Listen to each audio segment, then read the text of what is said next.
आज हम पढ़ेंगे वैदिक पीरियड। लास्ट हमने पढ़ा था इंडस वैली सिविलाइजेशन। हमारे इंडिया में क्या गारमेंट्स की हिस्ट्री थी इंडस वैली सिविलाइजेशन के टाइम पर, हड़प्पन्स के टाइम पर, मोहनजोदारो के टाइम पर हमारे इंडिया में किस तरह के गारमेंट्स, किस तरह की ज्वेलरीज चलती थी। आज हम वैदिक पीरियड के बारे में पढ़ेंगे कि जब वैदिक पीरियड हमारी इंडिया में चल रहा था उस टाइम पर हमारे किस तरह के गारमेंट्स और किस तरह की ज्वेलरीज़ लोग पहनना पसंद करते थे, या किस तरह से वो अपने गारमेंट्स को क्रिएट करते थे, किस तरह के गारमेंट्स वो ड्रेप करते थे। हम वैदिक पीरियड में वो पढ़ेंगे। वैदिक पीरियड 1500 और 500 ईसा पूर्व के बीच की समय की अवधि थी। वैदिक पीरियड जो था हमारा वो आपके 1500 से 500 के ईसा पूर्व के बीच का जो समय था वो हमारा वैदिक पीरियड था। वैदिक पीरियड में पहने जाने वाले गारमेंट्स में मुख्य रूप से पूरे शरीर पर एक ही कपड़ा रैप किया जाता था और कंधे पर लिपटा होता था। वैदिक पीरियड में एक ही गारमेंट को वो अपने पूरे शरीर पर रैप कर लेते थे और उसी को कंधे पर लपेट लेते थे, उसी को अपने शरीर पर रैप कर लेते थे, लपेट लेते थे। उस तरह से लोग अपने गारमेंट्स पहनते थे।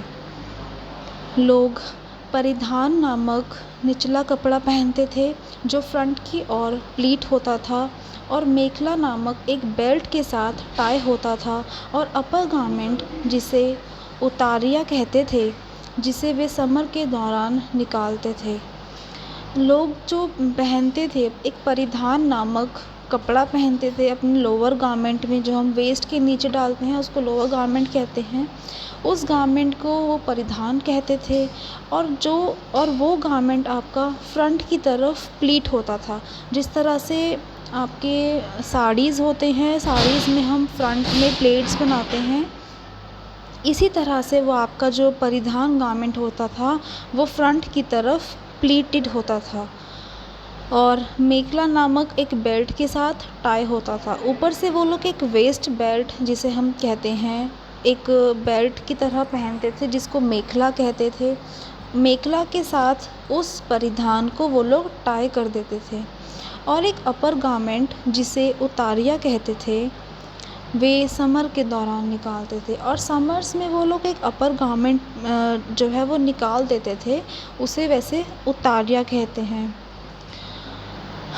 Orthodox male female. ऑर्थोडॉक्स का मतलब होता है रूढ़िवादी। जो कट्टर अपने धर्म को लेके रूढ़िवाद होते हैं उसको हम ऑर्थोडॉक्स कहते हैं। अपने धर्म या अपनी कास्ट को लेके जो लोग कट्टर होते हैं उनको हम ऑर्थोडॉक्स कहते हैं, मतलब एक तरह से ज़िद्दी आप कह सकते हो। ऑर्थोडॉक्स मेल और फीमेल को आमतौर पर केवल लेफ़्ट शोल्डर के ऊपर फेंकने से उतारिया पहना जाता था, जिसे अपविता कहा जाता है। जो ऑर्थोडॉक्स, जो रूढ़िवादी पुरुष और महिलाएं होती थी, वो जनरली एक कपड़े को, मतलब उतारिया जिसको हम कहते हैं, उतारिया को अपने लेफ़्ट शोल्डर पे वो लोग ड्रेप कर लेते थे, उसे वो अपविता कहते थे। उसी को वो लोग, जो रूढ़िवादी लोग हैं, वो अपविता ही डालते थे। वो उतारिया का ही एक तरह का गारमेंट था, उतारिया के जैसा ही। प्रवर नामक एक और वस्त्र था जिसे वे विंटर्स में पहनते थे। विंटर्स के लिए उनका एक गारमेंट अलग से था, जिसको, जो थोड़ा सा मोटा था या उनको शीत लहर से उनकी बॉडी को सेव करता था, उसको वो लोग प्रवर कहते थे। यह दोनों जेंडर्स का जनरल ग्राफ था। ये दोनों जेंडर्स डालते थे, मेल भी और फीमेल भी, दोनों प्रवर पहन सकते थे। फ़र्क दोनों के गारमेंट्स में क्या था, वो ये कि वो कैसे उसको पहन रहे हैं या कैसे उसकी शेप है, उनके आकार और पहनने के तरीक़े में फ़र्क था, लेकिन दोनों के गारमेंट्स को प्रवर ही कहते थे। कभी कभी गरीब लोग लोअर गारमेंट को एक लाइन क्लॉथ के रूप में पहनते थे, जबकि रिच लोग इसको प्रेस्टीज के रूप में पैरों तक फैलाते थे। जो लोअर गारमेंट जिसको हम परिधान कह रहे हैं, वो लोअर गारमेंट जो पुअर पीपल होते थे वो अपने, मतलब आप लाइन क्लॉथ जो होते हैं वो लाइन क्लॉथ की तरह उसको पहनते थे, जबकि जो रिच लोग होते थे, जो बड़े होते थे, पैसे में, मतलब जो रिच लोग हम जिसे कहते हैं, वो लोग पैरों तक उस गारमेंट को पहनते थे जिसको वो लोग अपनी प्रतिष्ठा दिखाने के लिए करते थे। ऋग्वेद में मुख्य रूप से 3 शब्दों का वर्णन किया जाता है, जैसे कि वस्त्र के लिए अधिवस्त्र, करला और आंत प्रतिधि। ये 3 वर्ड्स ऋग्वेद में यूज़ किए गए हैं कपड़ों के, और जो बाहरी आवरण यानी घूंघट जो होता है, एक हेड ऑर्नामेंट या हेड ड्रेस की और महिला की पोशाक के हिस्से को समान रूप से दर्शाता है। ऋग्वेद में जो ये अधिवस्त्र हैं, करला है और आंध्र प्रतिथि हैं, ये 3 वर्ड्स हैं। एक वो लोग आउटर गारमेंट जिसे हम कहते हैं, घूंघट वो लोग पहनते थे, एक अपना हेड ऑर्नामेंट मतलब सर पे जो पहनते हैं या जिसको हम हेड ड्रेस कह सकते हैं।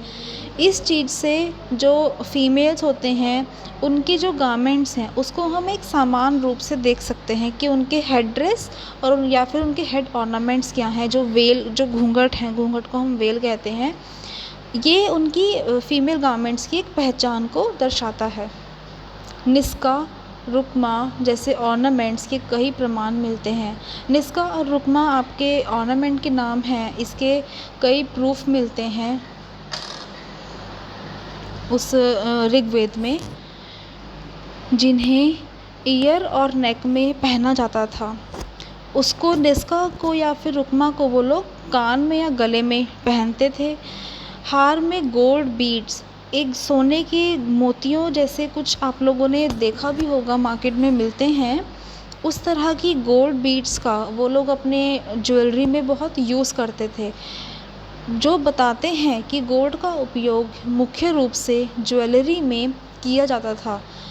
जो गोल्ड के बीड्स वो लोग अपनी ज्वेलरी में यूज़ करते थे, ये इस बात का प्रूफ है कि वो लोग अपनी ज्वेलरी में गोल्ड का यूज़ करते थे। रजत हिरण्य यानी कि सफ़ेद सोना, जिसे सिल्वर भी हम लोग कह सकते हैं, उतना उपयोग में नहीं था क्योंकि ऋग्वेद में चांदी का कोई प्रमाण नहीं मिलता है। वाइट गोल्ड कह सकते हो, रजत हिरण्य कह सकते हो, सिल्वर भी कह सकते हो, हम आज के टाइम पे उसको सिल्वर भी कहते हैं।